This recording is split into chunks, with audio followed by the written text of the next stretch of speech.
Great unmasking continues, and Nomiki Konst is actually on the wrong side of history on this, but she's saying some interesting things. So let's hear Nomiki Konst.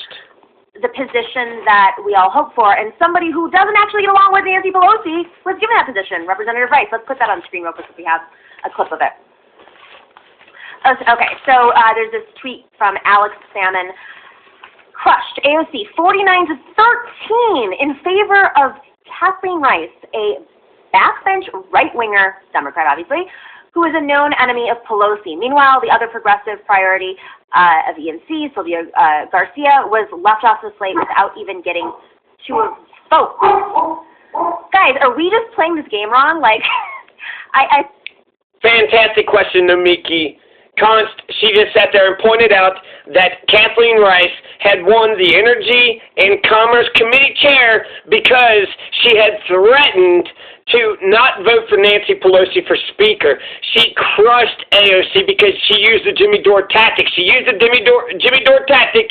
This is what the neoliberal, right-wing blue dog Democrats, Kathleen Rice, the so-called new Democrats, corporate Democrats, right? Backbench right-winger, who is a known enemy of Pelosi.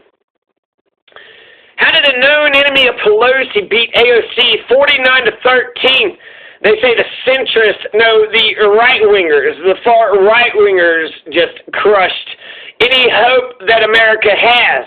They just crushed, so Nancy Pelosi and the 49 fuckers who just fucked over America, how come all these progressive YouTubers, Gene Cougar and, Sam Cedar, Emma Vigilant, how come they ain't saying shit about the 49 representatives that just fucked AOC over?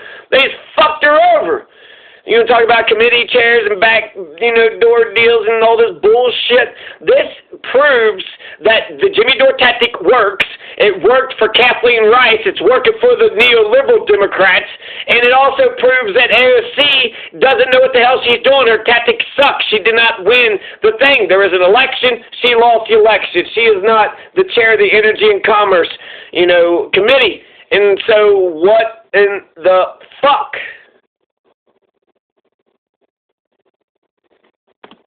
Oh, guys, are we just playing this game wrong? Like, I feel like this is a great thing to save the planet. I think it's despicable that when you follow the money, the reason why they do these things, is to appease their corporate donors, right? To the people. Of on the electoral side, in terms of whether it's the local level, like in the position with Dr. Beckles, or the national level, and kind of taking over these positions. But I guess my only hesitation is, are we doing it fast enough? Are we playing the game as well as we could be playing, given this crisis that we're facing?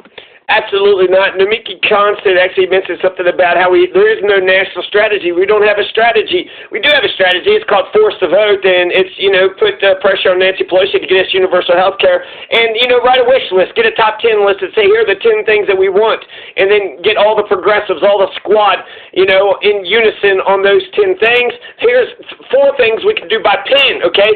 Joe Biden, by executive order, can expand Medicare. We got the public option. He can end the war on drugs. Joe Biden, just by pen, executive order, forgive student debt and repeal the Patriot Act. I'm going to say those things again because these are major motherfucking things. Forgive student debt. My God, you just, made 50 million Americans happy in the war on drugs? That goes towards demilitarizing the police. Get the fucking, get a goddamn machete, get a AK-47 out of the hands of the police, right? This is a tool for the police, and it's, people, drugs, are bad, okay? And the fucking cartels and all that fucking big shit, but a lot of the prohibition, that's the whole point, is prohibition actually increases the profit incentive.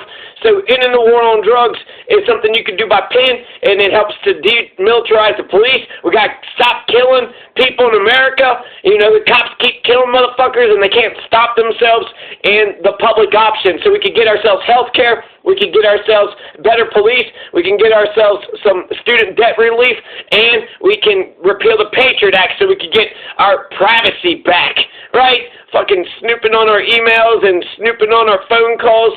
NSA is just tracking every single motherfucking thing in the United States of America.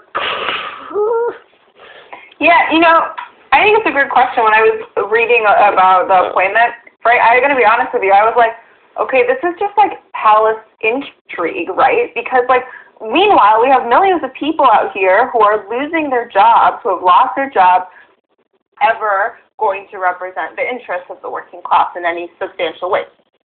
Americans, we don't even know the numbers yet as we eke into this crisis. And the Biden administration, maybe because they don't even know the numbers yet, it just seems to be completely oblivious and more distracted by the donors and the patronage and all of the favors that they have. So let's play that clip really quick.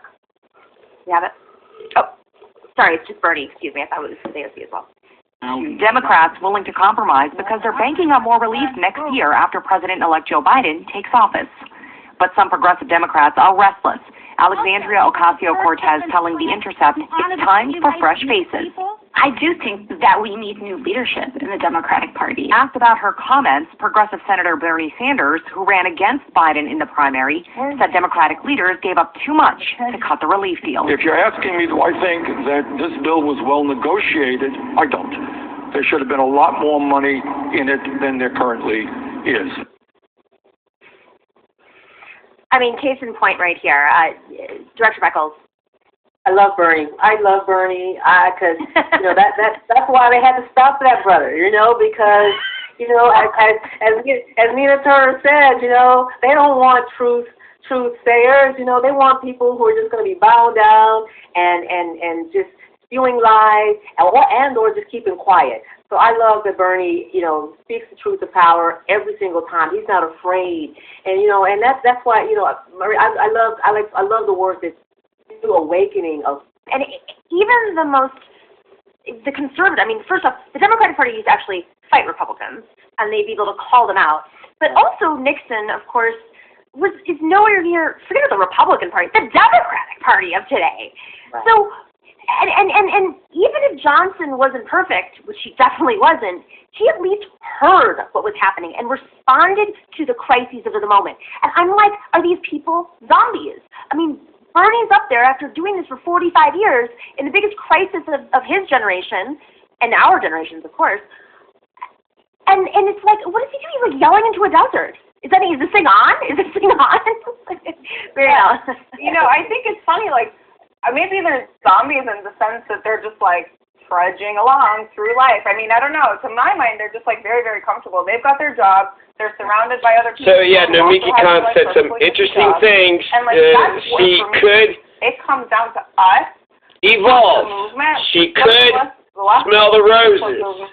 The labor left. It comes down to those. She could come to the right side, to the progressive side. Get some health care, God damn it! Through, like, organizing and come up with a better idea. Which, again, like, we absolutely have to do, but we also have to stay organized between elections and